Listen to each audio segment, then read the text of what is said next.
We need to understand that people in authority lie. People in authority will abuse every power that we relinquish to them. And right now, we are giving them the power to micromanage every bit of our lives 24 hours a day. They're going to know where we are. They're going to know the money that we spend. They're going to have access to our children. They're going to have the right to compel unwanted medical interventions on us.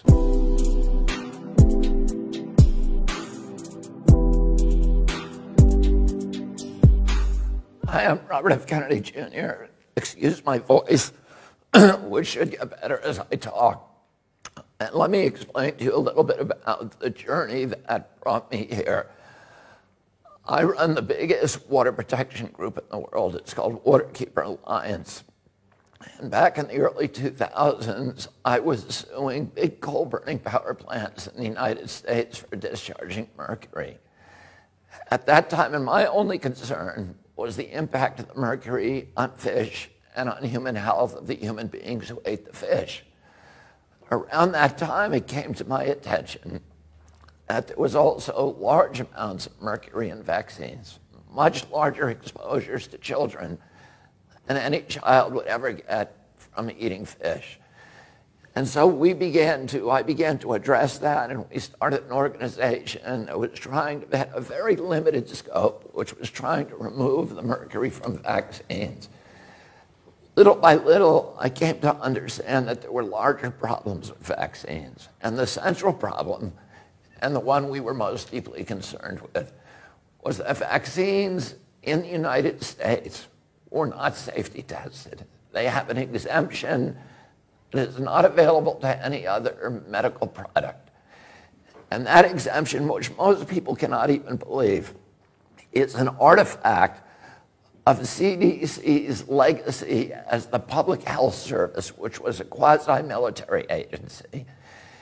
And at the time that the vaccine system, the vaccine program was launched, the purpose was a national defense purpose. And they wanted to make sure that vaccines could be quickly formulated and deployed in order to derail attacks by foreign countries with biological substances.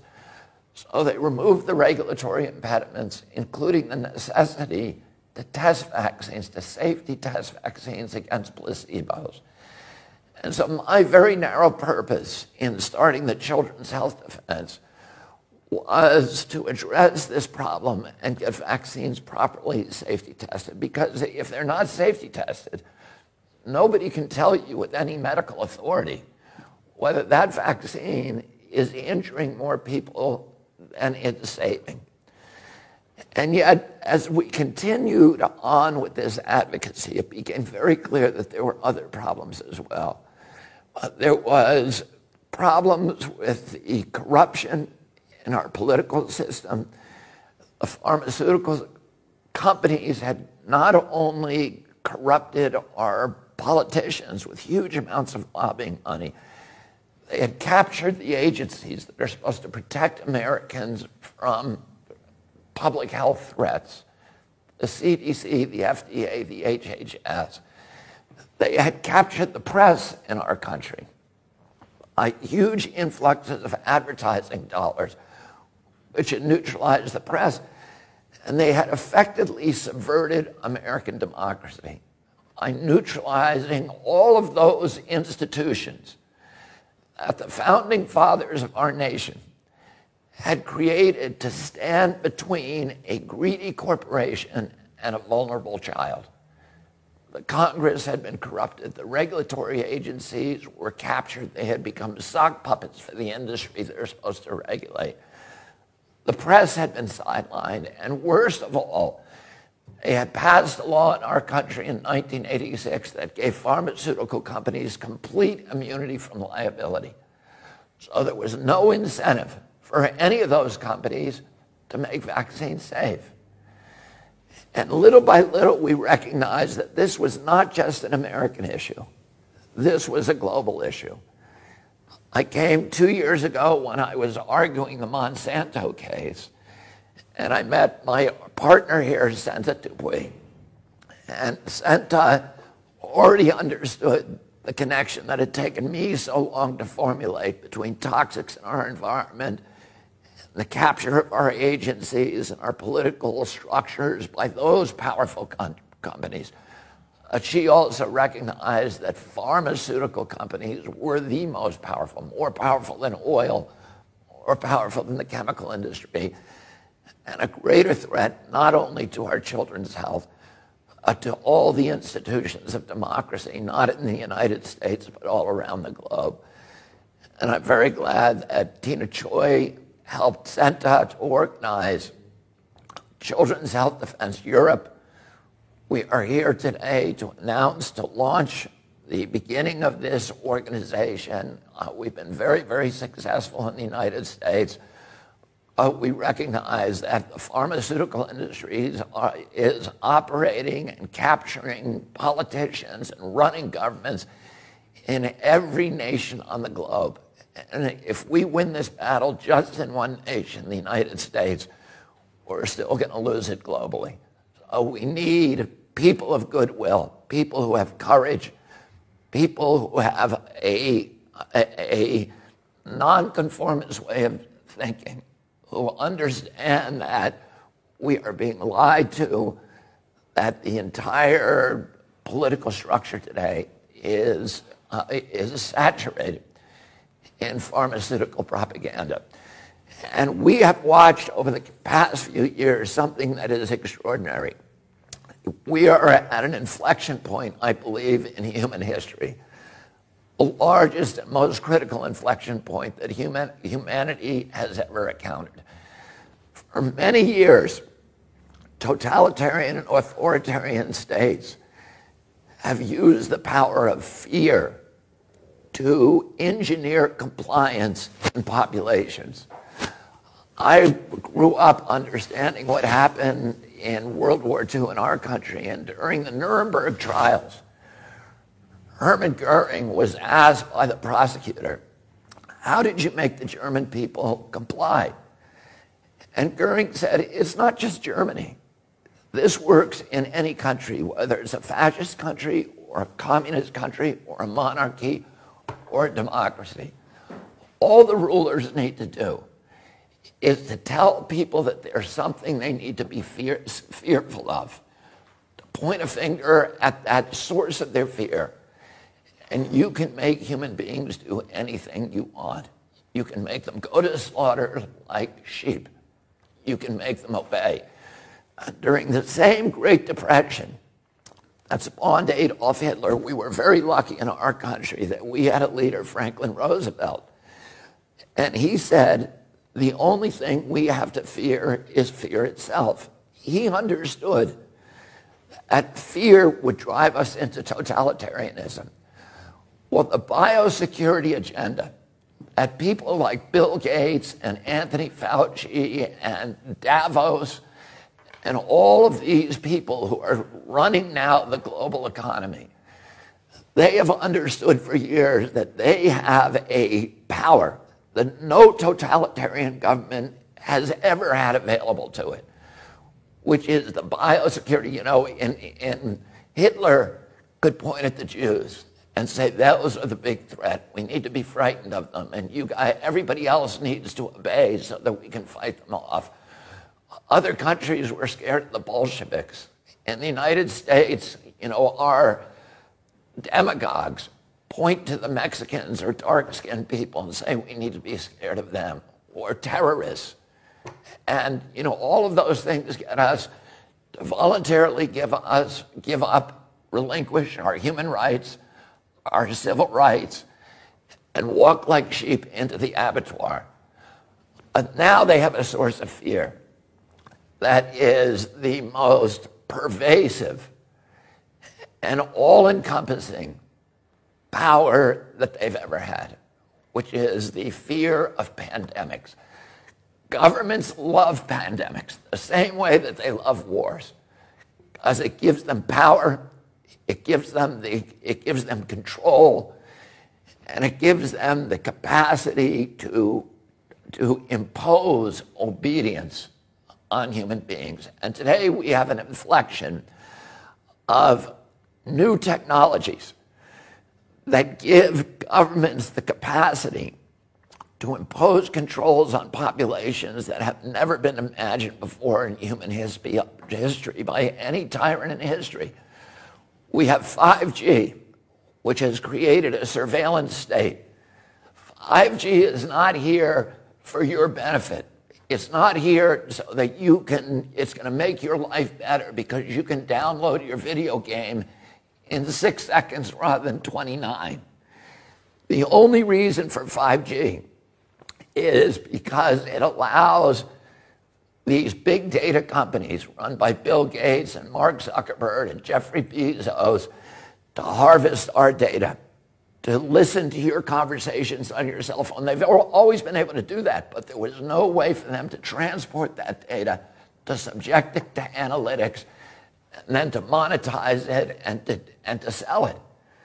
Bill Gates today is building a city in Arizona, 80,000 people, with a data center that will be able to take all of this new data, the data on your Alexis in your home. You think that Alexis is working for you?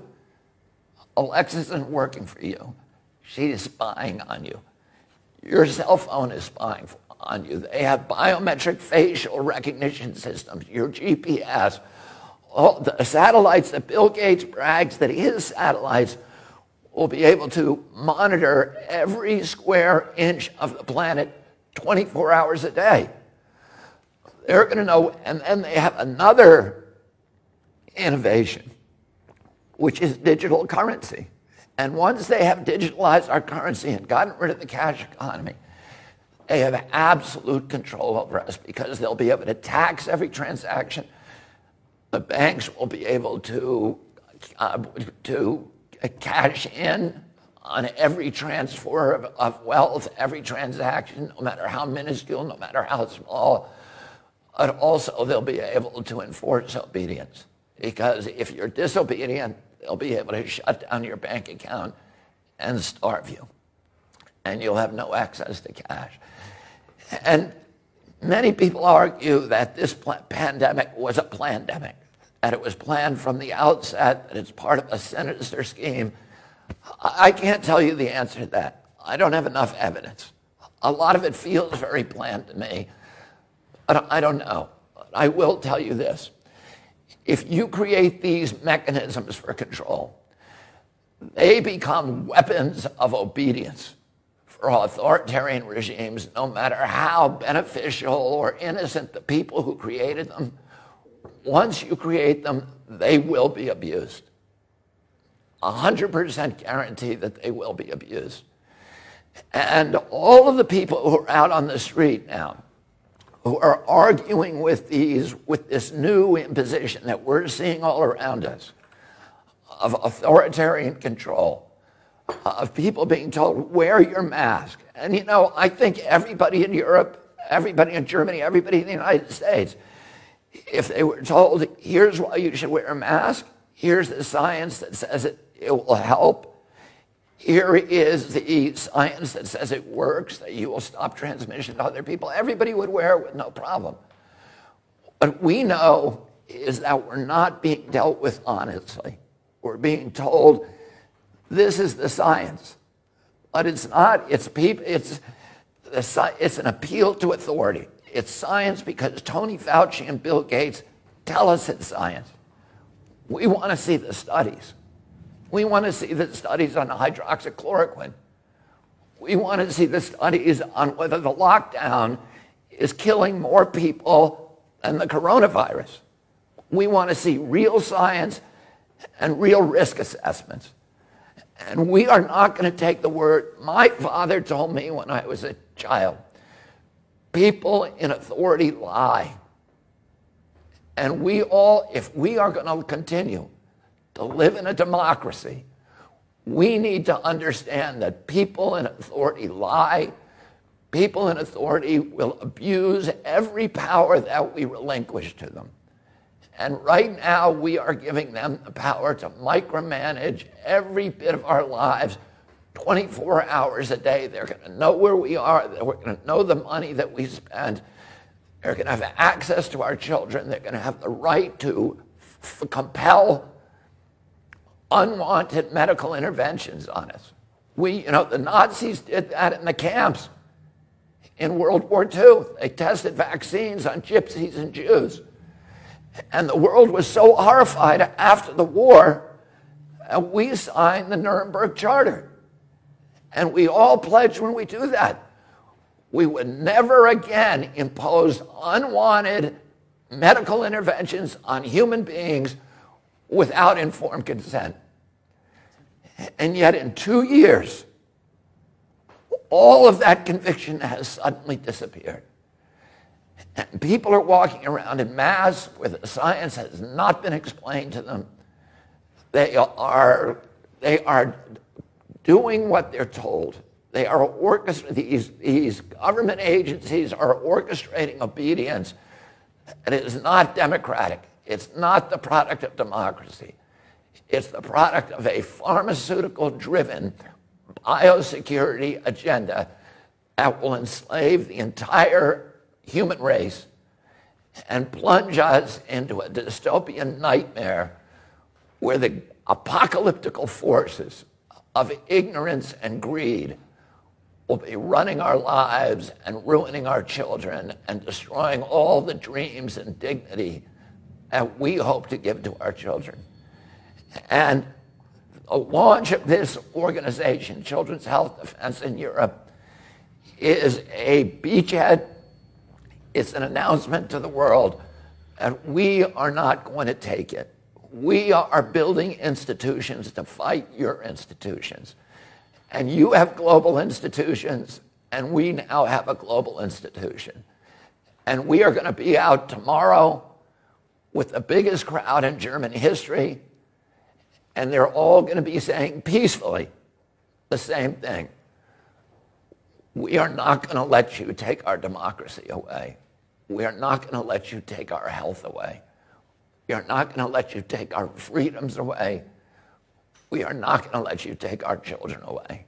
And I'm very proud of the people that I'm sitting at this table with, who are people who have the courage to challenge, to speak truth to power, and to think independently, and to break away from the orthodoxies that are enslaving so much of the human race. Thank you.